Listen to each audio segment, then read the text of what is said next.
Kuzangpo, a warm welcome to Bhutan This Week. My name is Samton Dolkar. Our top stories this week. Overall pass percentage for Class 12 examinations dropped from 90% in 2020 to 82% in 2021. African swine fever kills over 40 pigs in Chuka. And Nikachu Hydropower project set to complete next year. Now the news in detail. The Bhutan Council for School Examinations and Assessment declared the Class 12 results for the academic year 2021 on Monday. The overall pass percentage stands at 82%, a decrease of about 9% from the previous year. Almost 14,000 Class 12 students appeared in the exams. Abin Chapagai from Dampu Central School topped the science stream with 91.75%. In the commerce category, Choni Yezer Doji from Karma Academy topped with 88.5%. Chimi Selden, also a student of Karma Academy, topped the arts stream with 87.75%. Jamtso from Taksi Central School came first for the Language and Culture Studies Certificate Examination with 85.5%. I'm extremely happy with the result announcement today because I was able to fulfill the dreams that I had from the beginning of the year. For this achievement, I would like to express my heartfelt gratitude to all my teachers and my parents for helping and supporting me throughout this academic year. I'm very happy with my results, and I don't think this could happen possible without the help of my teachers, my parents, my relatives, and everyone who's involved in my 13 years of schooling. So I'd like to thank everyone for making this happen.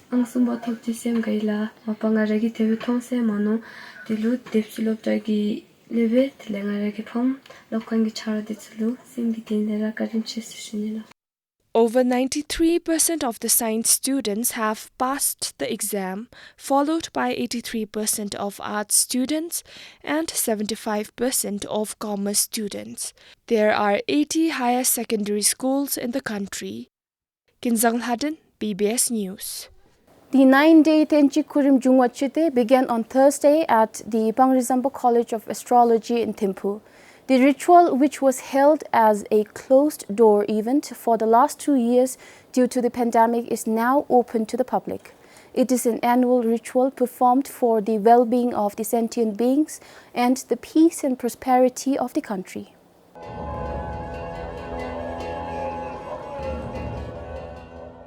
Togilebe of the central monastic body is presiding over the prayer ceremony along with 200 monks. According to the Pangrizambo College of Astrology, the ritual is to ward off disasters caused by the 4 natural elements: fire, water, wind, and earth. It is believed that if one can attend the Kurim, it will help avert disasters and misfortunes.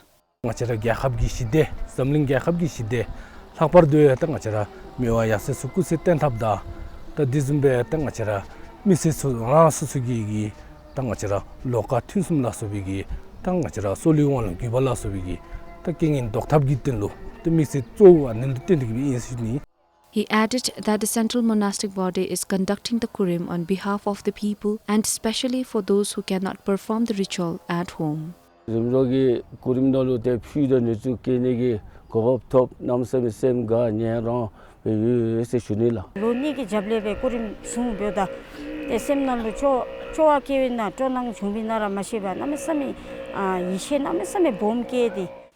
college instituted the Kurim in 2003.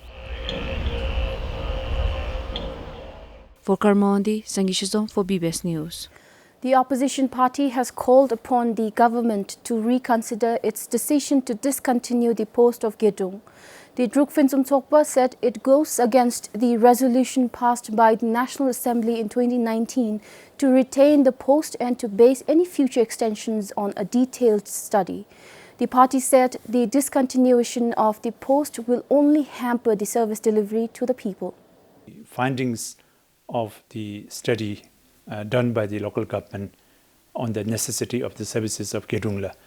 And as per the report, it is revealed that around 93% of the people in rural areas feel that Gedung services are critical. And also they have given a very high rating around 89% on the satisfaction level of the services of Gedungla. So we would like to urge the government to reconsider the decision. The two Thokpa candidates in Manichiok of Gaza ended up drawing lots to decide which of them would become the Thokpa. This was done as per the Election Act after the re-election on Tuesday again ended up in a tie between the two candidates. For the first time in the history of elections in the country, luck of draw was invoked to decide an election.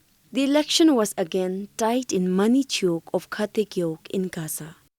To break the deadlock, the draw of lots was used, and the luck favored the former Thokpa, Dopu.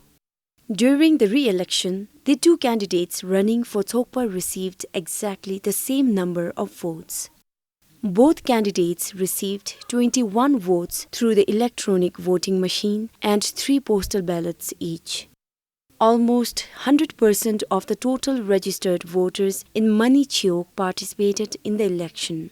There was a total of 51 registered voters. Earlier, in the third local government elections, both the candidates received 25 votes.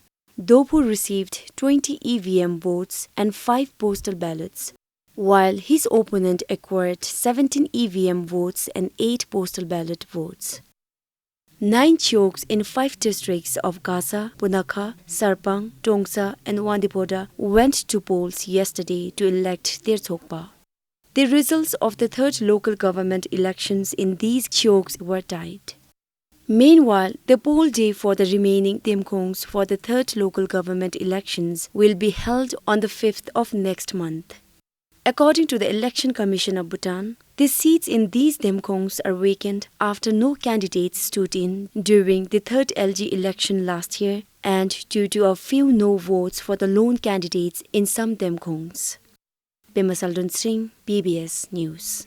The National Center for Animal Health at Sarbithang Thimphu confirmed an outbreak of African swine fever in Chukha on 17th April. More than 40 pigs have died in a semi-commercial pig farm at Sampeling Gyeok in the district due to the outbreak. According to the Agriculture Ministry, African swine fever is a highly contagious viral disease that causes up to 100% death in affected farms. The outbreak was reported in Purbaling village of Sampeling Gyeok in Chukha. 14 pigs are reported sick as of today, with more than 600 at risk of the disease in the Gyeok. The most commonly observed symptoms in the pigs are high fever, respiratory distress, reddening of skin, diarrhea and vomiting, loss of appetite and weakness, abortion in pregnant sows, and sudden death. Due to risks of spread of the disease from the affected area, the Department of Livestock had banned the movement of all livestock and livestock products from Sampeling Gyeok for now. This ban will be reviewed in 1 or 2 days, depending upon the surveillance that is currently being put in place across the Sampeling Gyeok. The Agriculture Ministry said, although the disease does not affect humans, it can cause catastrophic socio-economic consequences for the pig farming sector. Currently, there are no effective vaccines and treatments available for the prevention and control of this disease. There are over 50 pig farms in Sampeling Gyeok alone. It can cause a huge economic loss to the communities who depends their livelihood on pig farming. That's why, as a measure, we have instituted an incident operation center in Phinseling, and our colleagues from the Department of Livestock and BAFRA are in place responding to the outbreak. To prevent outbreak of the disease in other parts of the country, the ministry is cautioning the pig farmers across the country to implement good husbandry practices.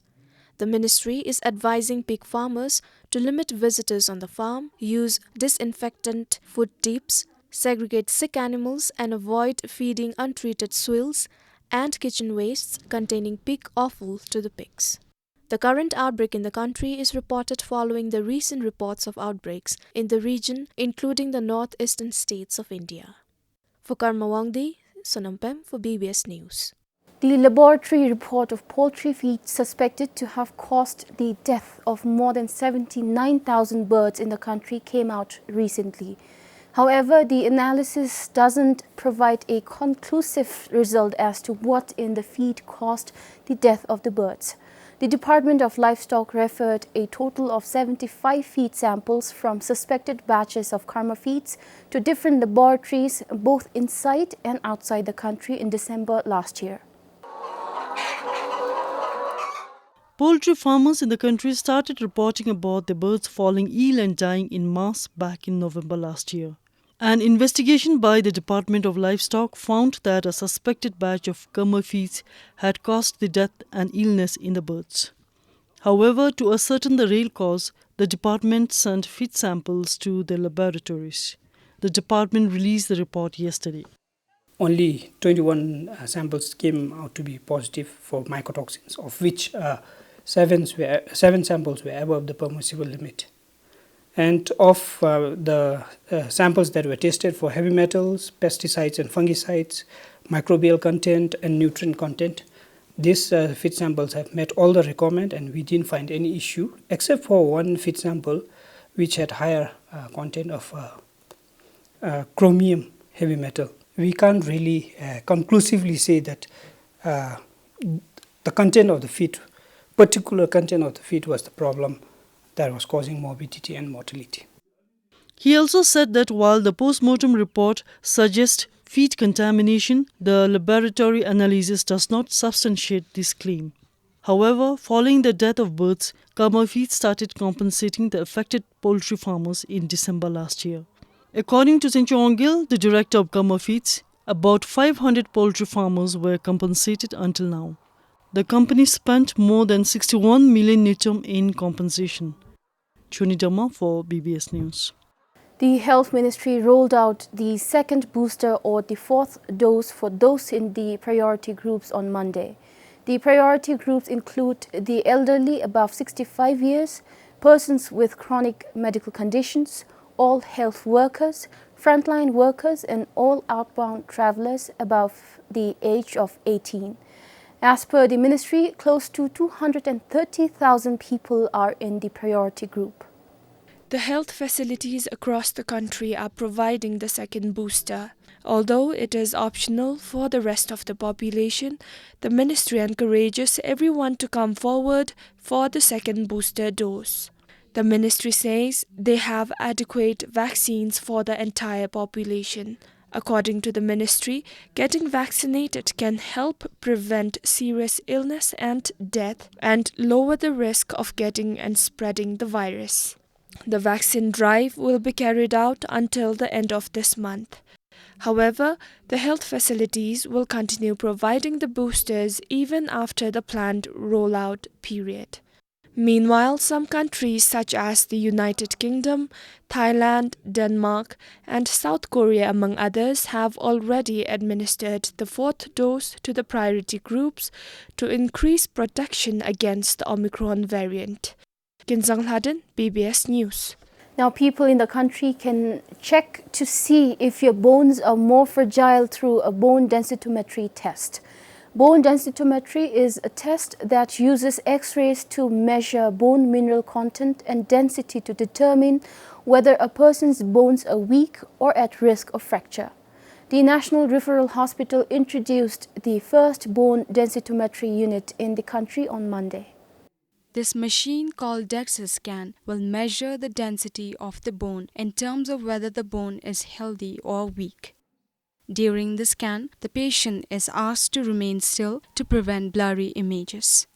The scan is painless and relatively quick, taking up to 30 minutes. However, the service is available only on a recommendation of a doctor. Mostly we measure the bone is from the spine, hip bone and the forearm. Then we do a scoring. We call it T-score and Z-score. We compare my bone density with one of the patients who is normal, healthy, younger, maybe 25 to 30 years. In that way we measure the bone density. The monitor shows the scoring of the bone density. If it displays a negative 2.5 and above, it means the person has osteoporosis.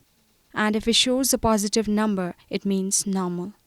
Osteoporosis is a disease that weakens bones, which can lead to an increased risk of fracture. Females who are postmenopausal but younger than 65, people with a family history of osteoporosis, lack of vitamin D and calcium, and people on steroid medication are advised to have a DEXA scan. As per the National Osteoporosis Foundation, the female age above the 65 and the male above 70%, they are mostly prone for the bone fragility, most of the patients in that age group, they come for the bone scan. The service will be freely available to the people beginning next week based on appointment or walk-in services. Bone densitometry test cost around 3,000 to 6,000 yultrum per scan in other countries. Kyalzang Chodin, BBS News. With more than 80% of the works completed so far, the Nikachu Hydropower project in Tongsa is inching closer to the completion date set for next year. Seeing this scale of work progress, the subsidiary company of Druk Green Power Corporation is confident of meeting the deadline. Located at Lorim under Tangsipjigyok, the execution works of the 118 megawatt Nikachu Hydropower project began in spring 2016. The project was slated for completion in summer last year. However, the pandemic-induced lockdowns and the intermittent supply of raw materials from India and third countries forced the project to extend the deadline. It is also having similar problems faced by some other hydropower projects in the country. These are shortage of labor and geological hazards prolonging the works to complete on time. Today, there are around 1,300 workers, including more than 500 Bhutanese at the project site. The dam, along with 3 floodgates, is almost complete. The floodgates are designed to regulate the flow of water from the dam. Gate somebody that ngachigi that toidi in the shivaime shiva ngaba the dubagi dapshe dechile ani te ya ani jemesu ani gate damada niba sumera te ya hyunigi ya hyungsera nongmela te hye subse shunina. The powerhouse and its 2 units that will have the capacity to generate 120 megawatt of electricity are nearly complete. Nozzle installation works for the 2 units were completed and they will regulate the water jets to generate the power. Na power plant nalu tiche kache to bomb this the starter rotor the turbine nozzle this we session e mini fergi to ani gaira. The works to set up 7 transformers and few civil works in the powerhouse are underway, but the 12,000 meters long tunnel excavation work is posing major challenge to the workers. The geological hazards impeded the work, yet only the portion of 240 meters is left to be excavated. 당아치기 참탕사 디날로 딜베 델렌테 디날로 explosive disu 수베베 블라스트 베베 베니기 라 멤버십다베 디날로 때라 베고 때 파이프 핑 수잡고 델레 디날라파 그라우팅 잡고 그라우팅 잡 사심레 델렌테 골레베 축구레베 폭디베 다네베 조베 뒤곤디기 아날로 때다 아네베 루소빌라 다니데 다 입지 야 토라토와치 다우니 숨 데치나디 투수비기 레와 bombe라 유스 슈닐라. Once complete, the hydropower project will supplement power generation of the Mangdichu hydroelectric project during the lean season. As inked in the agreement between the Nikachu hydropower project and the Power Trading Corporation of India, the electricity will be sold to India. Close to 12 billion Newton is being spent on the project, which is jointly funded by the State Bank of India, the DGPC and the Asian Development Bank. For Pasang, in Trongsa, this is Pemal Harden, BBS News. The Thimphu District Court sentenced the 2 proprietors of Bhutan Employment Overseas to 7 years and 11 months in prison, each for forgery. The judgment was passed on 14th April. The two proprietors of BEO, Tenzin Rigden and Jurmit Sawang, were sentenced to a concurrent prison term of 5 years each for forging bank balance statements of 697 youth who applied to go to Japan through the Learn and Earn program. According to the judgment, the convicts forged Bank of Bhutan's seal and logo and made false bank accounts for the students. Similarly, they were also found guilty of making 3 false payslips, each for 730 students' guardians. The court credited it as a misdemeanor with a prison term of 1 year for each count. The court gave them a bailable prison term of 2 years and 11 months each. Meanwhile, it was learned that the proprietors have appealed to the High Court today. The issue came into the spotlight in 2018 after some students who went through the Learn and Earn program started accusing the agent of failing to provide part-time jobs, charging exorbitant tuition and visa processing fees. They claimed it is a breach of the contract agreement between the agent and them. The Office of the Attorney General forwarded the case to the Thimphu District Court in December 2019.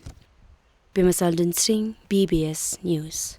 And the Thimphu District Court acquitted the former executive director and 2 general managers of the Royal Insurance Corporation of Bhutan who were under trial in the Nubri Capital investment case. The judgment was passed on 13th April.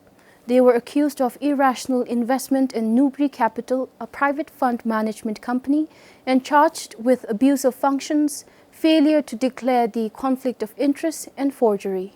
The former RSCB ED, Sonam Doji, was acquitted of forgery and abuse of function. However, the court had given him the benefit of doubt in which he was charged with failure to declare the conflict of interest.